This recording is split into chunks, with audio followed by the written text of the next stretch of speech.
தினமும் இந்த 3 நேரங்களில் மட்டும் குளித்து விடாதீர்கள். உடம்பில் வரும் பல பிரச்சனைகளுக்கு காரணமே அதுதானாம். பாரம்பரிய மருத்துவ நம்பிக்கைகள் மற்றும் உடல் இயல்புகள் சார்ந்த அறிவுறுத்தல்களை அடிப்படையாக கொண்ட பல பழக்கங்கள் இன்று வரை பின்பற்றப்படுகின்றன. இதன் மூலம் நாம் உடல் நலத்தை பாதுகாத்து ஆரோக்கியமான வாழ்க்கையை வாழ முடியும். இந்த கருத்துக்கள் மூன்றுமே நம்முடைய உடலின் இயற்கையான செயல்பாடுகளுடன் தொடர்புடையவை. அவற்றிற்கு பின்னுள்ள விஞ்ஞான காரணங்களை இங்கு விரிவாக விளக்குகிறோம். உணவு சாப்பிடும் போது உடலின் முக்கிய நடவடிக்கை செரிமானமாகும். இது உணவை உடைத்து அதன் ஊட்டச்சத்துக்களை உடல் உறிஞ்சும் ஒரு முக்கியமான செயல்முறையாகும். உணவு சாப்பிட்ட பிறகு வயிற்றில் உள்ள செரிமான உறுப்புகளுக்கு அதிக இரத்த ஓட்டம் தேவை. இது உணவை விரைவாக செரிக்க உதவுகிறது. ஆனால் உடல் வெப்பநிலை குறையும் போது இரத்த ஓட்டம் வயிற்றிலிருந்து தோலுக்கு மாறும். உடல் வெப்பநிலை குறையும். உடல் வெப்பநிலை சமநிலைப்படுத்த இரத்த ஓட்டம் தோலுக்கு செல்கிறது. வயிற்றில் இரத்த ஓட்டம் குறையும். இது செரிமான செயல்பாட்டை மெதுவாக்கும். சிலருக்கு உணவு செரிமானம் பாதிக்கலாம். வயிற்று வலி, மந்தம், வாயு தொந்தரவுகள் ஏற்படலாம். திடீர் மயக்கம் ஏற்பட வாய்ப்பு. இரத்த ஓட்ட மாற்றத்தால் சிலருக்கு மயக்கம் வரலாம். எப்போது குளிக்கலாம்? உணவுக்கு பிறகு 30 முதல் 60 நிமிடங்கள் கழித்து குளிக்கலாம். மிக கனமான உணவு சாப்பிட்டிருந்தால் மேலும் அதிக நேரம் காத்திருக்கலாம். குளிர்ந்த நீருக்கு பதிலாக வெதுவெதுப்பான நீரில் குளிக்கலாம். அந்தி சாய்ந்த பிறகு குளிக்க கூடாது என்று கூறுகிறார்கள். இந்த நம்பிக்கை பாரம்பரியமாக இருந்தாலும் அது உடல் இயல்புகளுடன் சம்பந்தப்பட்டிருக்கலாம். மனித உடலின் இயற்கை நேர சுழற்சி. மனித உடல் வெளிப்புற சூழல் மற்றும் சூரிய ஒளியை அடிப்படையாக கொண்டு இயக்கப்படுகிறது. காலை மதியம் உடல் அதிக செயல்பாட்டில் இருக்கும். மாலை இரவு உடல் ஓய்வை நோக்கி செல்கிறது. மாலை நேரத்தில் உடலின் வெப்பநிலை இயற்கையாக குறைய தொடங்கும். இதன் காரணமாக அந்த நேரத்தில் குளிக்கும் போது உடலின் வெப்பநிலை மேலும் குறைந்து சில உடல்நல பிரச்சனைகள் ஏற்படலாம்.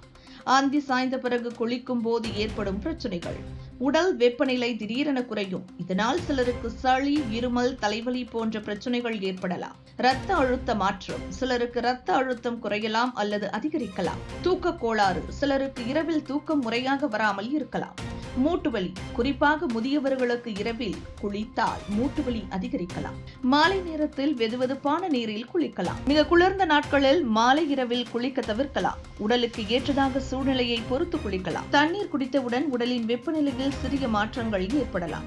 உடல் வெப்பநிலை திடீரென மாறும் போது உடலின் செயல்பாடுகளில் இடையூறு ஏற்படும். குளிக்கும் போது உடலின் வெப்பநிலை குறையும். இரத்த ஓட்டம் தோலுக்கு செல்லும். தண்ணீர் குடித்த பிறகு உடலின் உள் வெப்பநிலை மாற்றமடைகிறது.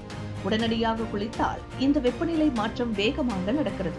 இது மயக்கம், உடல் சோர்வு, இரத்த அழுத்த மாற்றம் போன்ற பிரச்சனைகளை ஏற்படுத்தும். தண்ணீர் குடித்த பிறகு உடனடியாக குளிக்கும் போது ஏற்படும் விளைவுகள்: திடீர் மயக்கம், உடல் சோர்வு, வயிற்றில் உடனடி செரிமான கோளாறு, சிலருக்கு இரத்த அழுத்த மாற்றம்.